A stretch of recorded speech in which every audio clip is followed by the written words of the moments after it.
আমার খবর।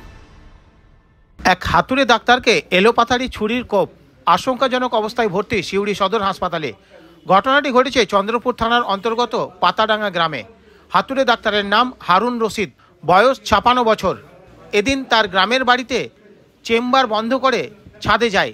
এরপর দুষ্কৃতীরা ছাদে ওঠার পর দুষ্কৃতীরা এলোপাথারি ছুরির কোপ মারে ডাক্তার হারুন রশিদকে। ছুরির আঘাতে ডাক্তার চিৎকার করতে শুরু করে। চিৎকার শুনে গ্রামবাসীরা ছুটে এসে দেখে রক্তাক্ত অবস্থায় পড়ে রয়েছে ওই হাতুড়ে ডাক্তার। খবর দেওয়া হয় চন্দ্রপুর থানার পুলিশকে। পুলিশ এসে ওই হাতুড়ে ডাক্তারকে আশঙ্কাজনক অবস্থায় নিয়ে যায় সিউড়ি সদর হাসপাতালে। সেখানেই চিকিৎসা চলছে তার। তবে তার অবস্থা আশঙ্কাজনক বলেই জানাচ্ছেন চিকিৎসকেরা। কি কারণে হাতুড়ে ডাক্তারের উপরে এমন আক্রমণ তা তদন্ত শুরু করেছে চন্দ্রপুর থানার পুলিশ। যখন ডাক্তারখানা বন্ধ করে যখন বাড়ি আসছে তখন বাড়ি আসার সময় নামাজ পড়লো, পুজো করে নামাজ পড়লো। নামাজ পড়ার পর যখন আমরা বলছি যে আওয়াজ হচ্ছে তখন বিশ্বাস করলো না। আমি যখন বললাম যে আওয়াজ হচ্ছে, হ্যাঁ আমি শুনতে পেলাম, তখন নিজেই গিয়ে ছাদে চলে গেল। ছাদে যখন দরজাটা খুললো তখন দেখছি ছুরি এরকম করে চালিয়ে যাচ্ছে। মানে কে চালিয়েছে দেখেছো তুমি? চালিয়েছে মানে লম্বা করে একটা মানুষ হবে। মানে কি অনুমান করছো কারা চালাতে পারে? একটা ডাক্তারের উপরে এভাবে ছুরির মানে আক্রমণ কে করতে পারে? তবে মানে বাগলার পার্টি হতে পারে, মানে নেশাগ্রস্ত মানুষ। হ্যাঁ। কারোর সাথে কি কোনো শত্রুতা ছিল? না, মোটেই না। কিসের ডাক্তার ছিলেন? হাতুড়ি ব্যাপার থেকে যাবে। মানে বাড়িতেই দেখতেন উনি? বাড়িতে না, মানে পাথরচাবড়ি মাজারে। কটা নাগাদ হয়েছে ঘটনাটা? হয়েছে প্রায় 10টা 11টার সময় হয়েছে। 11:15 নাগাদ। কী নাম তোমার নানার? HR মণ্ডল, হারুন রশিদ মণ্ডল। হারুন রশিদ মণ্ডল। কোথায় কোথায় লেগেছে ওনার?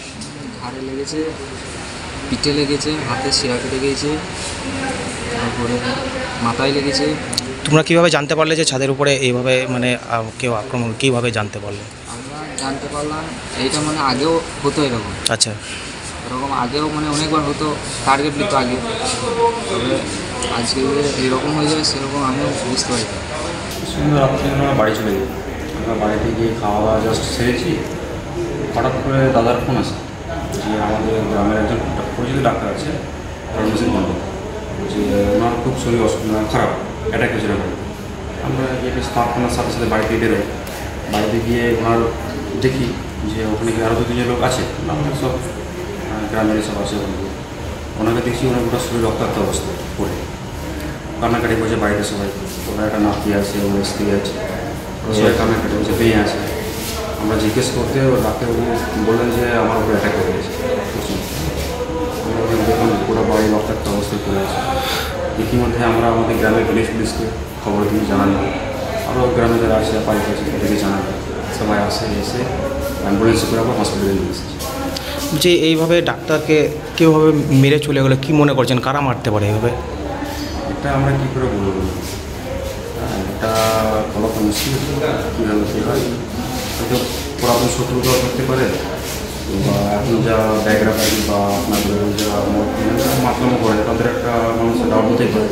সিউড়ি থেকে সজল শেখের রিপোর্ট, আমার খবর বীরভূম।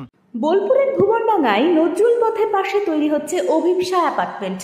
বোলপুর স্টেশন থেকে মাত্র 5 মিনিটে, বোলপুর কলেজ, স্কুল, স্বাস্থ্যকেন্দ্র থেকে মাত্র 4 মিনিটে, বোলপুর বাস স্ট্যান্ড এবং বিশ্বভারতী থেকে মাত্র 2 মিনিটেই পৌঁছে যাবেন অভিপ্সা অ্যাপার্টমেন্টে। রয়েছে নানান উন্নত মানের সুযোগ সুবিধা। অফিসের ঠিকানা Sanvi apartment 2, ground floor, Ramakrishna road, Bolpur. Booking করতে সত্বর যোগাযোগ করুন এই নম্বরে। দেখতে চোখ রাখুন আমাদের ফেসবুক ও ইউটিউব চ্যানেলে।